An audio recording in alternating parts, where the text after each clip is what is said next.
Gypsy Chick.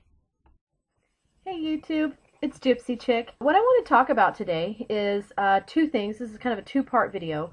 I'm going to do a quick overview of a deck that I have kind of spoken to another YouTube tarot person about a little bit, and she wanted me to do a review of this deck, so I'm going to go ahead and do that. And then I'm going to talk about my new tarot journal and how I've been kind of reorganizing that, and I have kind of a little bit more of an educated opinion on how I feel about laying out a tarot journal for anybody out there that's considering redoing theirs or who's just starting out in tarot, such as myself. I'm not seasoned at this by any means, but I'm learning as I'm going, so I'm sharing it with you guys. There have been some really cool people that have shared a lot through Facebook. Well, through Facebook too, but through YouTube. So, okay, so I'm going to start out with the deck review. I'm going to be talking about the Alchemist 1977 England Tarot. Now, for any of you guys that have watched some of my other, I think it was the Major Arcana video response that I did to Scarlet Hair. Shout out to Scarlet Hair! She's awesome. Go watch her channel. She did a whole series on the tarot cards, and she goes through every single card, and she does like 2 or 3 cards a day, and she did this morning tarot series. She did it every day. It's crazy, but she did it. She's a crazy girl. So in one of them, in one of the last ones she did on the Major Arcana, I actually brought up this deck, and I kind of pissed and moaned about it. And I got to be honest, I've looked at it a little bit more, and because I've been studying really hard, like balls to the wall studying, over some of this stuff again. I've been reading this for a while now, but I'm really starting to get into it, is the 78 Degrees of Wisdom by Rachel Pollack. And this book, I'm telling you guys, I'm going to have to do a review of this book when I finally finish it. Awesome, awesome book. So, in the process of studying, I've got a new appreciation for this deck. This is the back of the card. This is what they look like to start with. This deck does do reversals. However, it looks like you can kind of tell if it's reversed, but it has reversals in its little white book. Here's the little white book that comes with it. It's actually in 4 languages, so it's a little, you kind of got to mark your spot, because I don't know about all of y'all, but I don't speak French, German, Portuguese, or Espanol. Well, I might speak a little more Espanol than any of those other ones. It looks like there's a lot going on in this book, and there's really not, because it's just all in like 5 languages. Descriptions are okay. They're kind of short, because they do try to pack so much in here. It looks like there is a Celtic cross. They kind of, have a little thing here about reading cards. I mean, it's a good little book. Honestly, I haven't read this whole thing. I haven't really gone very far into this deck, because I'm still, you'll see. First cards that I will discuss real quickly are the Major Arcana, and I'm not going to go through every card, but they do have a very cool border. This is one of my favorites. This is the High Priestess card. And she definitely, she does have that sense of mystery. This is one of my more favorite cards from this entire deck. In fact, this may be my favorite card from the entire deck. It is awesome. It is beautiful. It is dark, and it is still true to the meaning of the tarot. It still kind of conveys what the High Priestess is and who she is and what she represents. Very female oriented energy.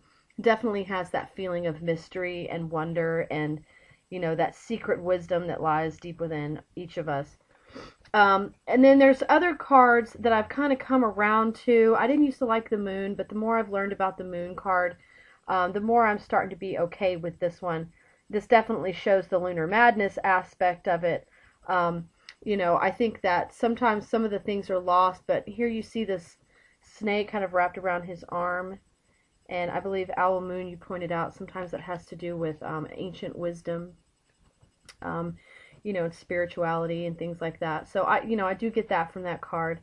The Hierophant is interesting to me because he's got this black rose. That is a wand. That is actually, in this deck, the black roses represent the wands.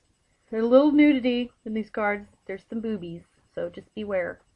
That bothers you. May not like the deck. The Hanged Man. He has, I guess it's kind of the mummy thing there. It doesn't, he's got his scarab exposed and his third eye here. I'm turning it upside down. Up here it's got that Egyptian Oh, this camera is just horrible. Anyway, it's again, they're kind of cool cards. What was another one? There was another one that I wanted to. Oh, the Sun. This one, not really a happy card. The Sun is supposed to be like the happiest card in the tarot deck. In fact, some people argue that you don't even have a reversal of the Sun card because it's just so happy it can't even be reversed. Here in this Sun card, I'm like, that thing's already reversed, man. That comes straight up to us reversed. It doesn't look very happy. It looks like a vampire that's like, because the sun's coming out. Not to mention the fact she's like, her body's hot. Hot body. Butterface. She's a butterface. Yep. Hot body, nice rack, butterface. Ooh, that gives new meaning. Then we have, Temperance again. Beautiful card. Love Temperance. Oh, the other one was the Star. The Star is very true to the classic tarot representation of the Star. It's a gorgeous card. You still have the woman pouring the water out of the jug, just like you have in so many other Star cards. Of course, the Star is slightly disturbing with the skull and everything. And again, I apologize for the poor quality of my camera here, but what do you do? But it is a very beautiful card. So, also, and these are funny. These are ones that I talked about in my other video, and I kind of ragged on them a little bit, and I've kind of opened my mouth and inserted my foot when it comes to those because I kind of understand them in a different way now. The Chariot card is actually quite an interesting and accurate view of how, the Chariot. Talking about, managing your resources, your dark and your light, and keeping things in check in order to move forward in your life and to progress. And, here, this dragon obviously has a dark side and a light side. It's got its tail down here, and then over here it's got the, the spine, giving it a more darker effect here, but she's in the middle and she's controlling it. It's tied down and she's got it under control. And so that does kind of carry that, sense of the Chariot card. And then Strength I found very interesting because in most tarot cards, in most decks, Strength is represented as a woman and some kind of a beast, typically a lion. And they're two separate entities. You have the man or the female or the figure, the human figure, and then you have the animal figure. In this card, it's actually showing a metamorphosis. I've learned that the Strength card, part of the meaning of the Strength card has to do with perspective and being strong enough to change your perspective and to look at things from a different point of view, or maybe look at it from someone else's point of view in order to get a better grasp of what's going on. And in this one, her perspective is changing within herself.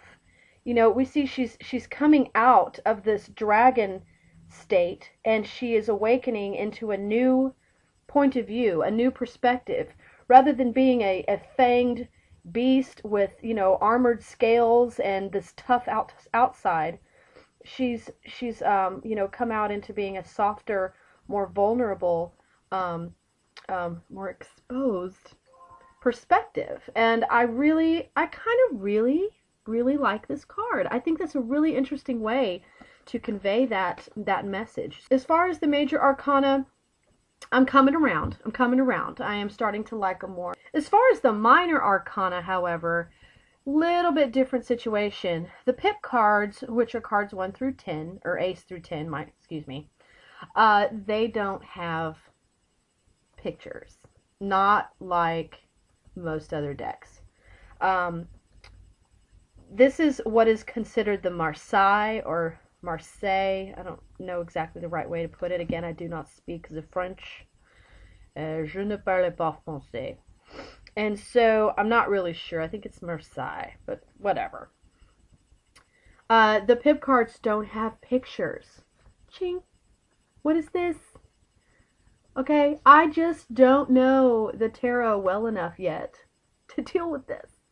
The aces are pretty interesting. Those aces that I've noticed are, they're still kind of cool. They stand out different from the rest of the deck. And even the 2 and 3, a lot of the 2 and 3 pip cards are kind of individual.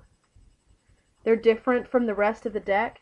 But then once you get to like the 4 or the 5, they start to get uniform and they start to get to where, they just all kind of look the same. Yeah, I guess this 4 This 4 is a little different. You see these are different, and then you go here. You've got this one here that matches, but then the outside ones, that's what we stick with after the rest of that. So I'm not crazy about that. You know, that's something that I'm not going to say is a deal breaker. I'm not going to break up with this deck because of that, because we're not really together yet anyway. But it's something that, you know, maybe I'll overcome later once I get more familiar with tarot in general. Those meanings, you know, seeing those pictures may not be as significant. I may not depend on them as much. And at that point, you know, if somebody wants me to read for them from this deck, you know, I'll be able to do it. Right now, it's not listed on in my Etsy shop under my thing. I don't even have this deck listed because I ain't dealing with it right now. You know what I'm saying? I ain't doing it. You know, the cups are called chalices in this deck. And so, also, the pages are called knaves rather than pages. But here's the cup, the Ace of Cups. And this one just kind of makes me think of the Ghost of Christmas Present. Because it's got the green and the, you know, coming forth. And again, you know, the 2 of the chalice is a little different. The 3 of chalices is where it starts to become uniform. And then we see, you know, they're all the same. Just lots of cups. Cups, cups, cups everywhere. So, there's the cups. Swords, same thing. Wicked cool sword for your ace. And then they start to get uniform right after that. The 2, for some reason, though, the 4 is different. Now, the 4 doesn't match the other swords. You see, we've got all of these. They're all kind of just straight swords. They're all doing this. But this sword, the 4 of swords, for some reason, gets special treatment, and it's like especially gory. It's like pirate swords.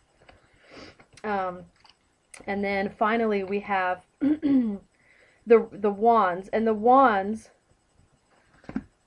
are the black roses like we saw in the Hierophant card. And so it's just all a bunch of black roses. Oh, that's kind of neat. What's that? The 3. Oh, 3's kind of cool. 3 of wands. Anyway, you know, then you have the 4, you know, 4 celebrating your hard work. See, I don't get that from that. That doesn't look very happy to me. But you see what I mean. You know, you've got all your pip cards. Now the court cards do have pictures on them. I'm not going to go through all of them, but you definitely do get a sense of, you know, here's the wand, the Queen of Wands. You know, she's beautiful, and her crown has the red in it, which brings out the fire.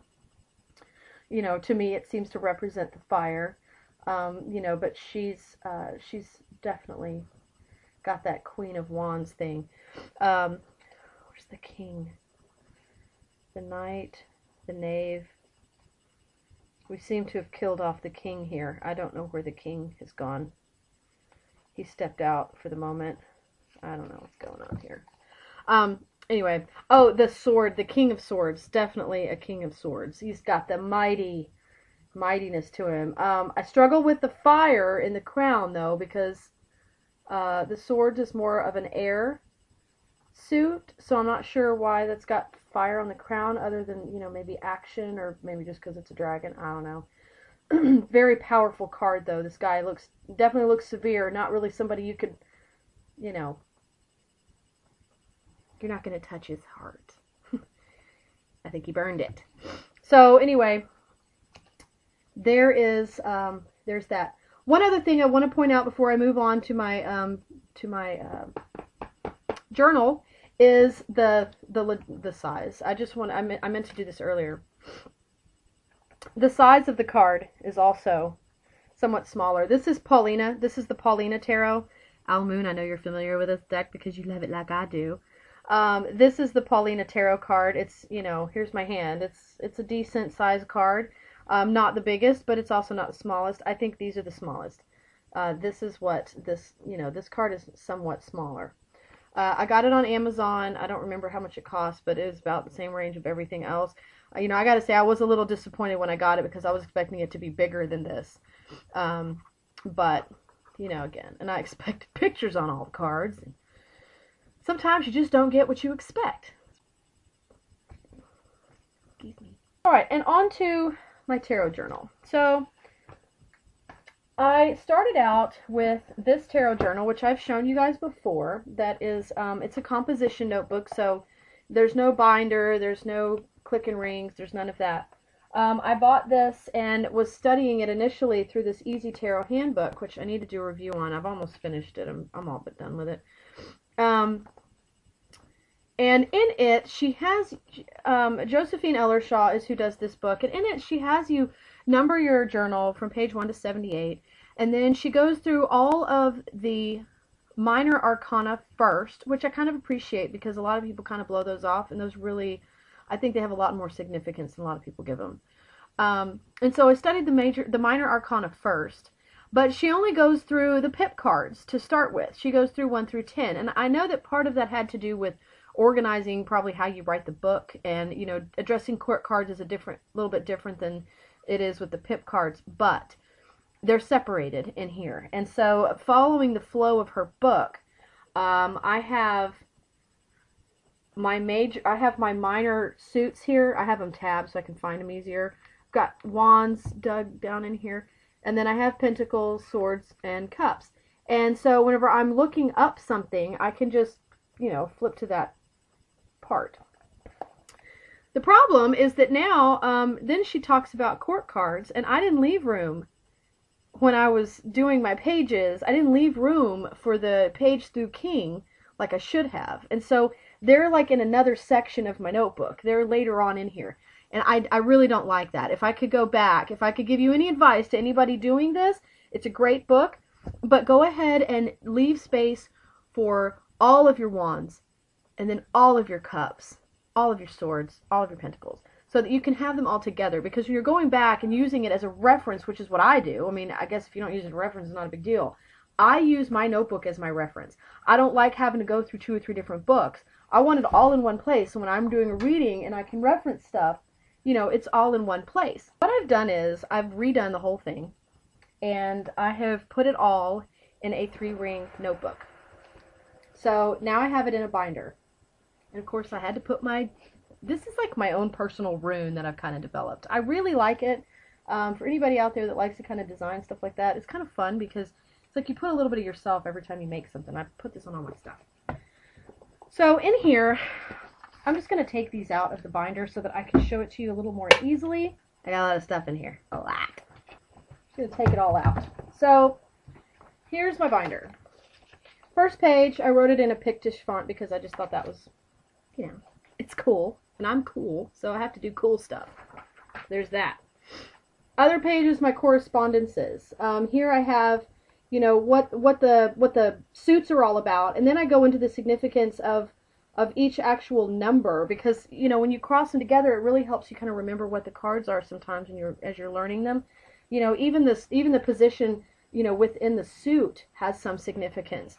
And that is something that I picked up from 78 Degrees of Wisdom by Rachel Pollack, which is another, yeah, I mentioned that earlier. I'm loving this book. And so I got that from her book right here. So I have that as my first page. Second page is another concept that that Rachel Pollack talks about, which is gate cards. I'm not really sure what gate cards are yet, as far as, you know, their significance and all that kind of stuff. I'm still kind of hadn't gotten there yet. But I've been writing them down as she mentions them in their regular descriptions, and I'm going to go back and really pay attention to those concepts and make sure that I record all of that, so when I'm doing readings I can keep that in mind. And then it goes into the regular, the meat of the binder, which is first the minor arcana for me, and then the major. And what I did was I color-coded each suit. So wands are red, cups are blue, swords are orange, and the pentacles, of course, are green. And then the major arcana is purple. And all of those colors have significance. I'm not going to go into all that. But anyway, the reason why I did the number real big right here is because when I'm flipping through my binder, I can see immediately what it is I'm looking for. Okay? So that's why that is the way that is. And yes, I know, I put a 1 here because I wasn't thinking. And so I think 2 of the suits have a 1, and then the other 2 have an ace right there. I know what I meant. So what I did was, I wrote the title of the card at the top, and then I wrote the title of the book I'm referencing, or where I got my information, in red here. And then in black I go in and I take notes on what it meant. And then whenever I switch references, I go down here and I write it in red again so that I know this is a new reference. And then I write down what I got from that source. And I'll just continue to do that as I go. You know, I'm still going to go back. I've got to recopy the stuff out of my old journal that I got from the Josephine Ellershaw book. I'm going to put that in here. And then obviously I got Learning the Tarot from Bunning. I know her last name's Bunning. I can't remember the first name right now. But her, you know, her book on tarot. I'm putting that in here. I'm also going to include information from like the little white books that I get, depending, you know, on all my decks, so that if I'm working with a specific deck, I can take special note of what the artist may have added to that to give it a little extra meaning. And then I'm also going to go back and go to Scarlet Hair's channel, and there's another awesome chick from the Four Queens is the name of hers, and she's got some great stuff on tarot on her channel. So I'm going to go back and take notes, you know, from her perspective also, and have those in here. So from now on, whenever I'm doing readings, when I'm, you know, as I'm trying to remember all of this stuff and get it to where it's just all up in here, I'm going to have all of this here as a reference. And over time, you know, when you read it over and over and over, it'll stick eventually, hopefully. But if it doesn't, it's okay, because I'm going to have it all in one little spot and I can look it up really, really quick. So that is the adjustments that I've made to my tarot journal. That is my review of the Alchemy 1977 England Tarot. Thank you all for joining me. I hope you've had a great New Year holiday, and welcome to 2013, and blessed be.